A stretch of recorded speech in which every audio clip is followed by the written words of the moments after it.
So, being the fussy designer that I am, whereas when I look at something, I'm just never 100% happy with it, I thought I would do the only thing that was necessary, and I would design my own version of Boro's 24-25 home shirt. So, let's take a look at it.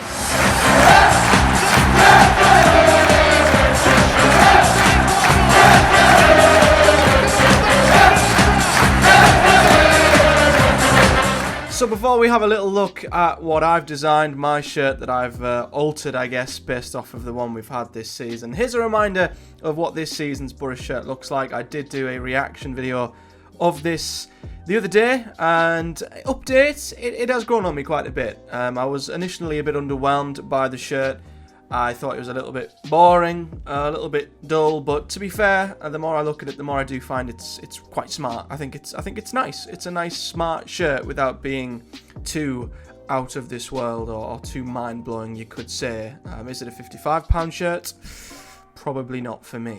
But as I say, everyone's a designer. I actually am a designer, and everyone has their own opinion, and I thought it would be cool if I could apply some of my thoughts, my tweaks, on what I've liked from past Boro shirts, apply that to this, and come away with my own design of Boro's shirts. So here it is. So as you can see, I've basically taken the existing shirt and worked around that and created my own. And a couple of things that you'll notice. The first thing is that the area badge, I've moved over to the sleeve and I have centered the Boro badge and made it black. Now, this was already an idea that I'd seen on Twitter, so I'm not going to take 100% credit for this idea, but I think it really works. I don't know, there's something about the old design, or the current one, the real one, not the old one, the one that's official. I don't know, I think it works within the band, but there's quite a bit of space in between, and the balance looks a bit odd with Unibet beneath it. It feels like there's just a few gaps. Whereas I think if you put the Boro logo above Unibet, it just makes everything feel more centered, and the space can just be free either side of it. I feel like that's definitely a better balance. It just looks nicer, it looks smarter in my opinion, and I think it's a nice idea. You know, I think there's a little bit of inspiration from this, from last season's away kit, which of course adopted something very similar. However, the problem is when you have everything centre aligned, you've got to make space for the manufacturer logo being area, the Boro badge, and then the sponsor. And the Unibet sponsor is already quite square. If it was longer and thinner, it wouldn't have to be as far down the shirt as it is, but because of its proportions and its shape and its size, it can't be too far down the shirt without it just looking like it's just way too low. And that's what I thought was the problem with our away shirt from last season. Unibet, the logo just felt like it was too tall, too far down the shirt, and I just feel like, yeah, if they'd have moved the area logo across, had the Boro on where the area one is, moved the sponsor up, it would look nicer. But there's a couple of Boro shirts that have done something similar to this in the past. So in 2001, we did something similar. That's an example of it working, because the BT Cellnet sponsor was quite thin, didn't take up as much, so it looked a better balance. Everything looked still quite central with the area badge and the Boro badge in between it. Another example, and the one I took the most sort of inspiration from, was our 97-98 shirt, where once again it has the band, you'll notice the black accents, which I'll get onto, and it has the Boro badge and the area badge. So again, I think that works, and that probably is the closest shirt that we've had in real life to the one that I have put together. Another quick shout out is the one from 98-99, where again we adopted a central aligned sponsor and badge. So it's nothing new. I do think it's something that's went out of trend and is maybe starting to come back in, having the badge centrally. I think a couple of clubs have adopted that with their shirts this season. But as well as having the sponsor a little bit further up the shirt, the Boro badge central, as I say, so everything wasn't too far down. Area is on the right sleeve, which I think works because Boro have already got other sponsors on the left sleeve, so it doesn't look out of ordinary to have the area badge on the right sleeve. Now, of course, there'll be some rule around this with placement of sponsors. Area being the creators of the shirt, the ones who design it, manufacture it, they will obviously not settle for their sponsor being on the sleeve. They'll want it front and center on the front of the shirt alongside the Boro badge. So that's why I know for a fact this design wouldn't work. In fact, in past years, when we've centre aligned things and we've moved sponsors, the Boro badge has actually been the one that has been sacrificed. Back in 96-97, we had the area badge on its own with the Boro badge somewhere on the sleeve. So if they were going to sacrifice a badge and stick it on the sleeve, I can tell you it would not be areas. But in this hypothetical scenario, it just opens up a bit more space, and I think the balance looks pretty nice. What else I've done? I have changed the red of the shirt itself, primarily. Got nothing against the red that's been used on the current Boro shirt. Again, could be lighting, could look different in different scenarios. It's a tad light, maybe a tad bright. I don't think it's that bad. I think it's an okay red, but a couple of my favourite Boro shirts in the past have adopted a darker red. You know, I go back to one of my favourite shirts that we've ever had.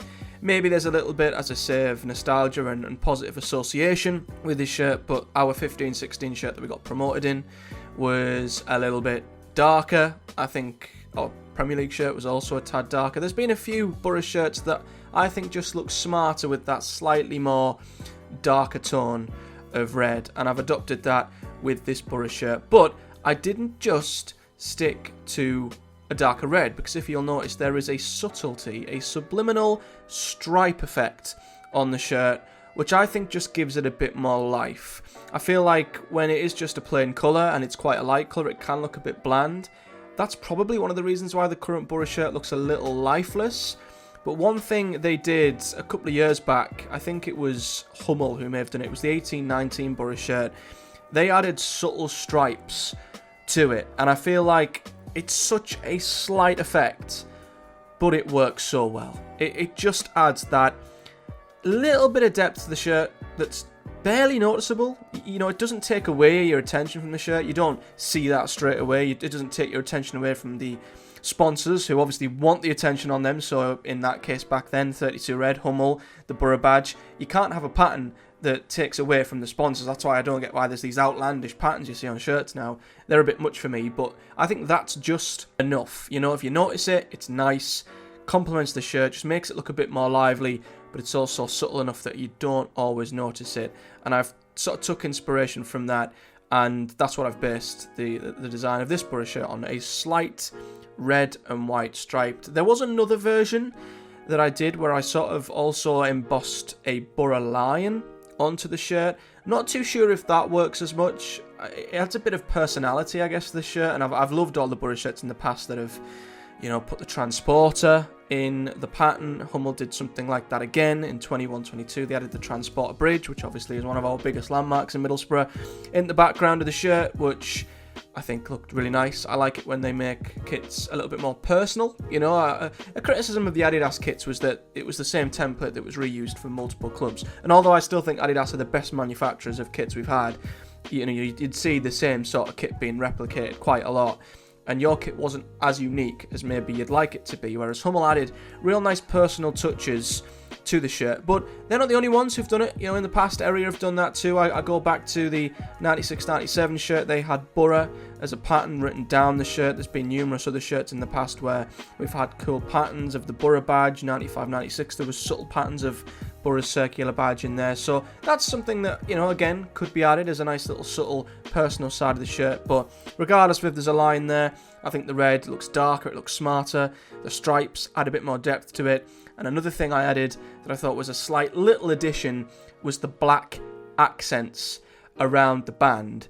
And this is something I thought was desperately missing from Boro's current shirt, the real shirt. I feel like there's definitely a little bit of depth missing. It looks all a bit flat, all a bit one-dimensional. It looks all just a little bit boring. And I think the fact that they've got a black area logo, I think that's a great chance to add a bit more black around, you know, around the collar, across the band. I think that tiny little accent just gives another layer to the shirt, and we've done that before as well. You know, there's been the Boro shirt last year, as bad as it was, there was little bits of blue on there. We've had shirts from the past that have had black, quite thick black lines on it. I go back to the 97-98 shirt that had maybe navy blue or maybe black accents to that too. I just think it gives a bit more depth to the shirt, makes it look a bit more three-dimensional. As weird as that might sound, I know I'm talking in design jargon here, but this is what designers do. We see things in a weird way. But I think you can kind of see, along with the Boro badge being black, it just sort of complements it right. It makes the band feel more separate, it makes the collar feel more distinct. Another thing I may have actually added is continuing that black accent along the edge of the sleeves to actually properly cut off the white sleeve at the very end from the rest. But that was my other final change. Because, to be honest, I don't think Area were a million miles away with this shirt. I feel like they were on the right track. With a few more additions, I feel like they would have had a cracker on their hands. And I think a couple of additions like this would have definitely helped. You know, even if they hadn't centered the badges, a red Boro badge and a black Area logo would still, I think, look brilliant with this shirt. And post-recording, I might mock that up and stick it in. But yeah, if I was to make a couple of tweaks, I wouldn't rip up the whole thing. I wouldn't tear it up and start again. I'd put a bit of black or blue around the band and the collar and the sleeve, and maybe add a bit more to the red, whether it's dark or whether it's not. Stripe effect or emboss a few little logos in there or something to personalise it. That's what I would do. But that's my Boro shirt. That's my little cool, quirky design.